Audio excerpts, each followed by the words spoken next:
It wasn't a hail of gunfire or a dramatic informant that brought down one of the UK's most sophisticated drug networks. It was a worn-out shoebox and the quiet, repetitive movements of one man in the picturesque Lake District. This is the story of Operation Matrix, a sprawling investigation that peeled back the layers of a corporate-style cocaine conspiracy stretching from the quiet lanes of Cumbria to the glittering skyscrapers of Dubai, revealing a web of couriers, brokers, and kingpins who moved narcotics with the chilling efficiency of an Amazon delivery service.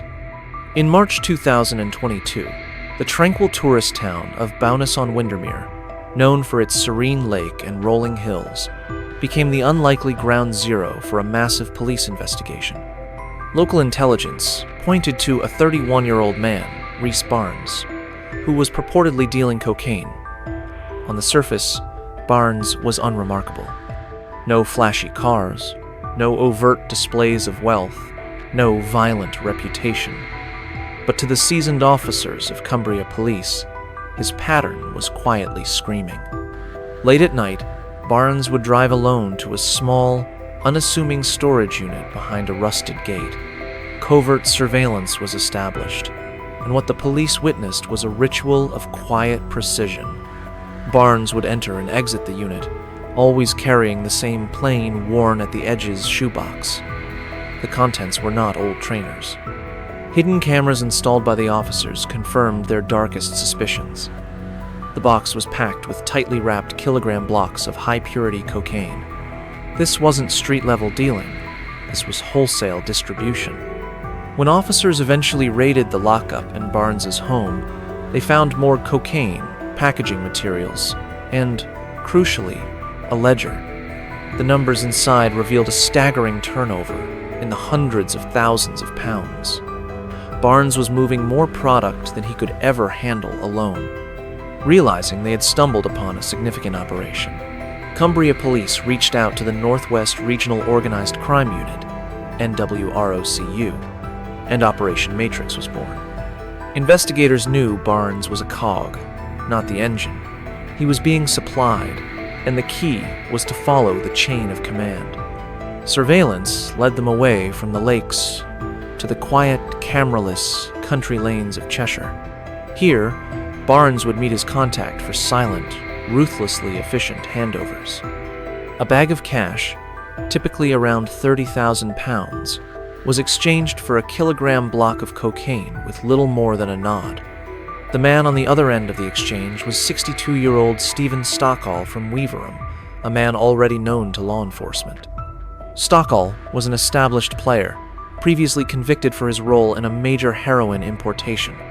Incredibly, he was still on license for that very offense when he was supplying Barnes.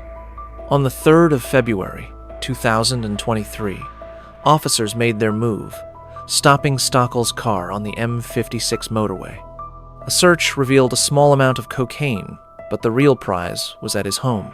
More drugs, packaging, and a detailed dealer's list that documented the movement of multiple kilograms. Confirming his role as a key supplier, Stockall's arrest created a vacuum. Barnes's supply line was severed, but instead of retreating, he escalated, reaching further up the chain to a more professional and detached tier of the operation in Manchester.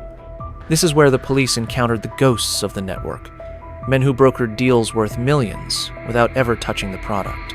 Scott Owen, 33, and Daryl Preston, 36, were the facilitators. They operated in the shadows of encrypted communication platforms, connecting high-level suppliers with regional distributors like Barnes. They were the architects of the logistics, invisible on the surface but essential to the network's function. Investigators meticulously pieced together their involvement through message logs and contact patterns. Owen was noted to have traveled frequently between the UK and Portugal, liaising with foreign contacts to maintain the supply routes. In a decisive move in May 2023, police intercepted Owen on the tarmac as he landed at Manchester Airport on a flight from Portugal. Preston, a quieter figure who managed connections closer to home, was arrested days later. Neither man was caught with drugs, but the digital trail they left was undeniable. proving they had arranged the supply of tens, if not hundreds, of kilos of cocaine. Their arrests crippled the conspiracy's central nervous system. No drug network can function without movement. The lifeblood of Operation Matrix was its army of trusted couriersmen paid to drive, not to ask questions. One of the most prolific was Kane Turner, 32, from Manchester. It was a delivery from Turner to Barnes on the 4th of February, 2023, that triggered Barnes's arrest. Within hours, police pulled Turner over on the motorway. Hidden beneath the front seat of his vehicle was a courier's jackpot, 22 kilograms of cocaine and over 30,000 pounds in cash. Investigators later determined Turner had transported over 100 kilograms of cocaine during his time with the gang. Further south, another courier was making a similar journey. On May 11, 2023, 58-year-old Anthony Warhurst was stopped in Essex. He had just collected a massive 50-kilogram shipment of cocaine that had arrived from the Netherlands via Harwich Port, destined for safe houses in Manchester. This single seizure was valued at over £5 million. The network had multiple arms. A separate supply route operating out of Skelmersdale was run by Thomas Whitaker, 42, and Michael Evans, 36, who supplied cocaine across the country.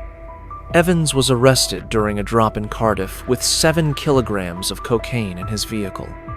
Each courier arrest was another artery severed, leaving the operation bleeding out. The investigation revealed that the cocaine wasn't sourced locally. It was being imported from the Netherlands through southern English ports like Harwich, with every step coordinated by the UK-based heads of the operation, Andrew Stevens, 41, and Simon Buller, 45.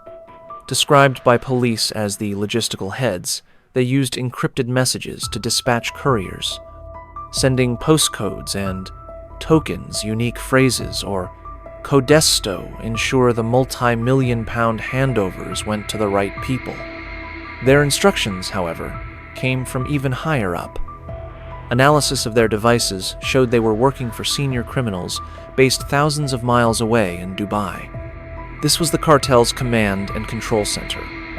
From this sun-drenched haven, untouchable by UK law enforcement, the entire importation and distribution network was managed. Stevens and Buller were the senior UK operatives, but they were still taking orders.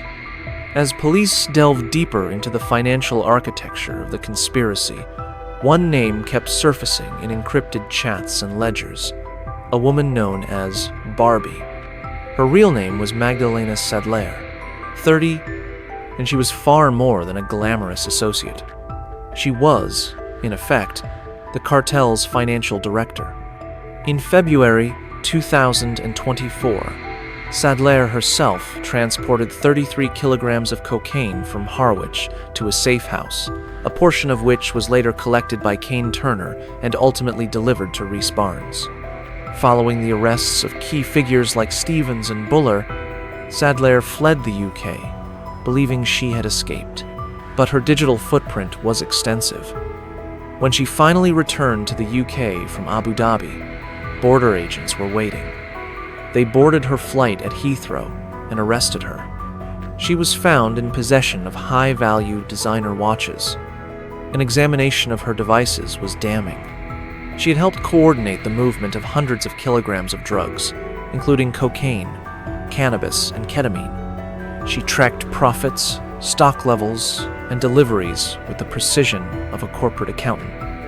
Her arrest was the final, critical link connecting the UK foot soldiers to the international masterminds. With the hierarchy dismantled, police moved on the final strongholds.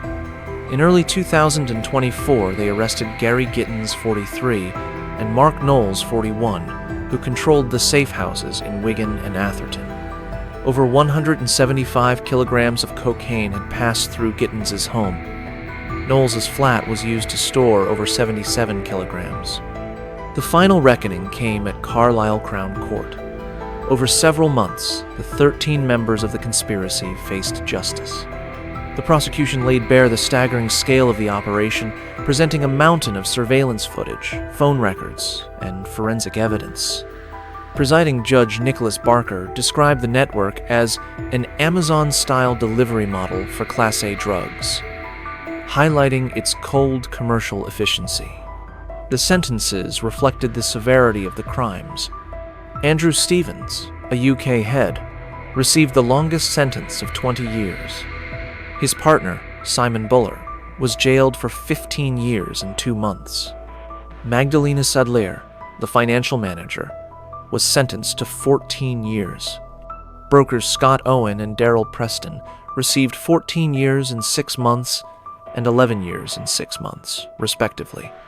The man who started it all, Reese Barnes, and his initial supplier, Stephen Stockel, were both jailed for 12 years.